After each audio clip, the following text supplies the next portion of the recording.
Hey there! I hope you blokes enjoyed the collab vid I did with Mass some time ago. I was originally going to do it with someone else, but... Hey Lolly, you want to do a collab? No. Get off my property. I am revoking your N-word pass, you fat white trash piece of sh**. Yeah, it didn't pan out. If you, ever wondered what it felt like having a 9mm bullet jammed up your ass, I'll have you know it does not feel good. I still can't sit on my ass anymore. I'm literally standing as I'm recording this. But regardless, let's get our pins and voodoo dolls out and jump into Taboo. Then the rumors began. There have been rumors about James Keziah Delaney these past 10 years. What are the rumors? Awful and unnatural and, I'm sure, untrue. You look the same. I'm not.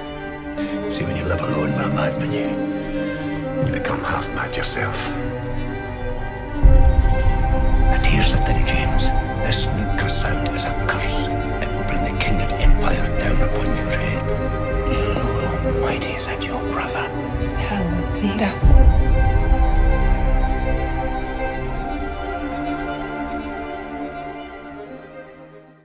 Written by Tom Hardy, Chips Hardy, and Stephen Knight. And maybe Ridley Scott as well. But he's not credited as creator, so I guess he just produced this one. It's probably for the best, honestly. Taboo is an 8-episode series that takes place in 1814. In it, we follow James Keziah Delaney as he returns from Africa after receiving a set of land that has fallen into his possession when his father dies. What follows is a spectacular cat and mouse game between Delaney, the East India Trading Company, as twists, betrayals, and lots of brutality unfolds, with a supernatural edge to boot. Now that the basic summary is out of the way, let's dive in. One fantastic thing in regards to Taboo is the cast. Everyone who is chosen for their roles all do a standout job. As someone who's quite critical of Tom Hardy, I find his performances to range from pretty good. I am the uncle, the protector, and the promoter of that fucking thing right there in whose shadow nothing good nor godly will ever fucking grow. That there, right, is the Southern Counties welterweight champion. Just what the fuck am I watching? Eddie, you look like you're in a bad way. I am in a bad way. Eddie, Jesus! This is dead. But here he does a good job. There are several great scenes in the show that shows how good a subdued performance can do if done right. James Delaney is a man who is very serious and does not waste time. But when you piss him off...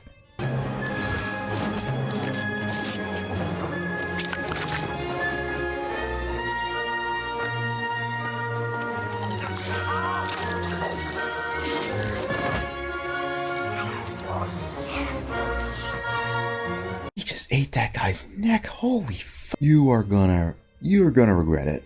Now I wanted to get into James some more, but I'ma save that part for spoilers.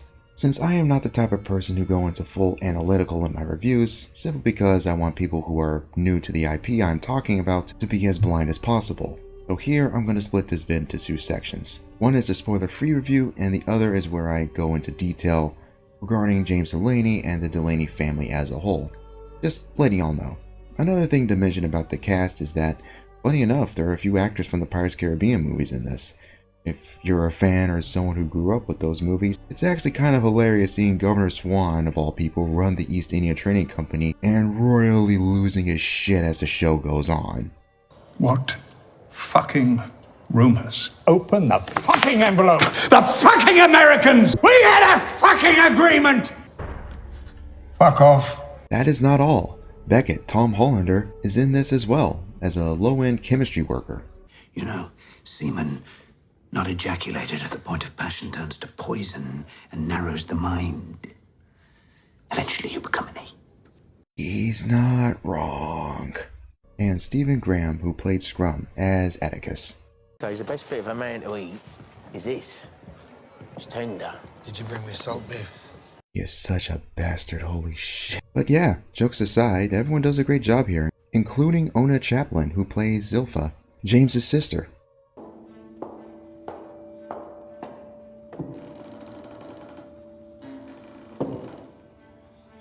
Yeah, there's incest in the show. God fucking damn it. I'll talk about this in spoilers. Alright, moving on. Moving on. The plot and pacing of the show was flat out superb. You know, there have been some cases with some shows and some miniseries that either go on too long or go on too short. But to me, Taboo hits that Goldilocks zone, where the 8 episode count pretty much is justified.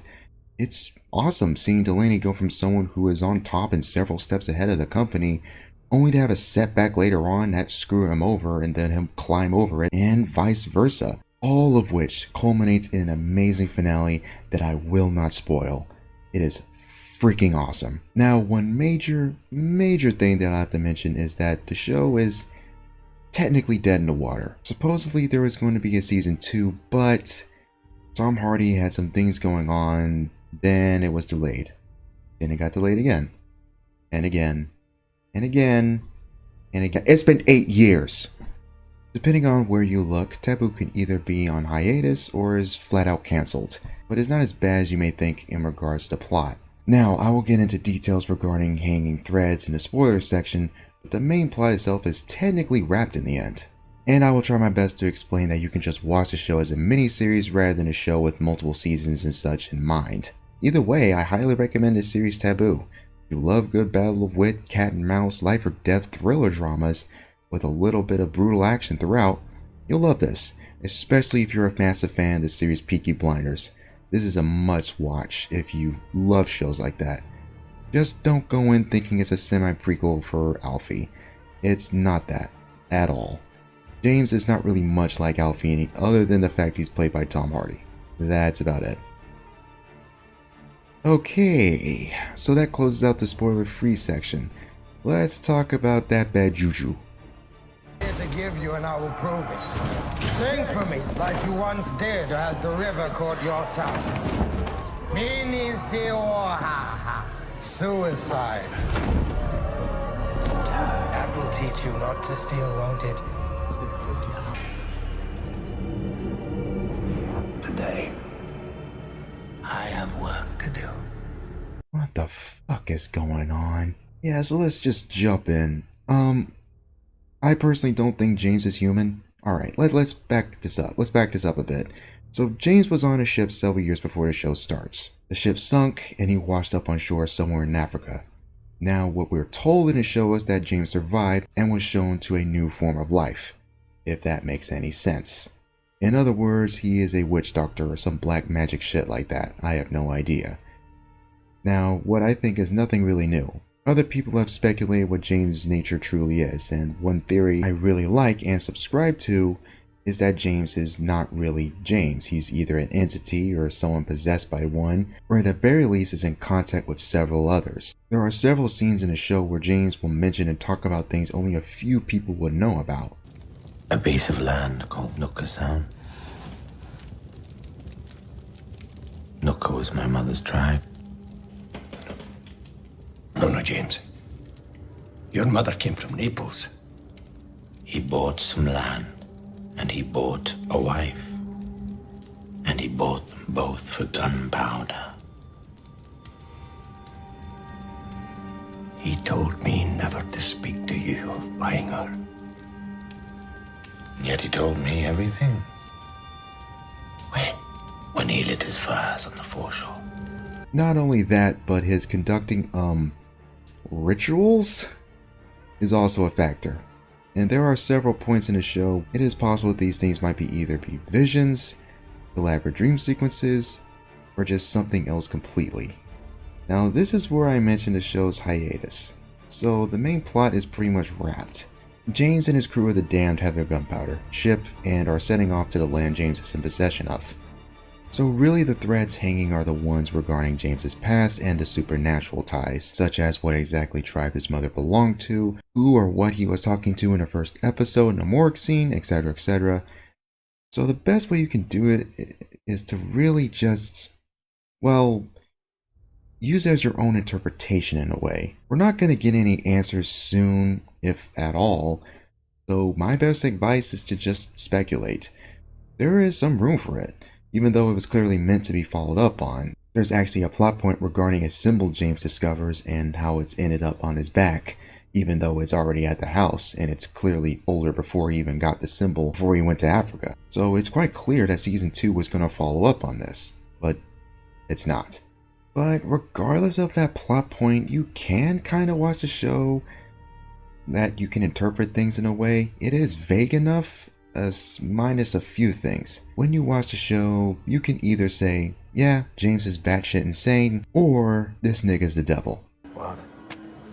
I missed you. I couldn't bear to see you alone. You know, this is so old, I could even laugh at you. Oh, right, that mess. Ugh. Now, in regards to the show, I don't really think it's really glorifying incest since, well, the Delaneys are all freaking crazy. The mother got transferred to an asylum. James thought he was insane when he left England. Their father was half insane by the time he died, according to the butler.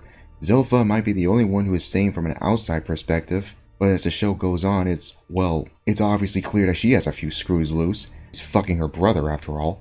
So honestly, when you stop to think about it, it kind of fits in a fucked up Lannister Targaryen kind of way, and not in the kiss X sis, we're gonna glorify it and make incest hot kind of way.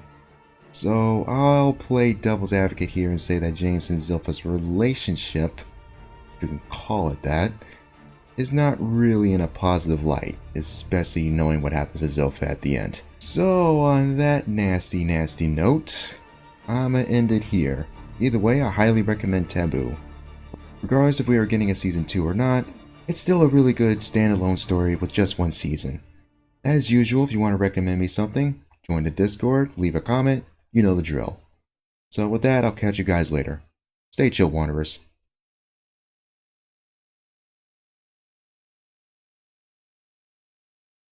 Fuck off. Sir, I have news. I said, fuck off.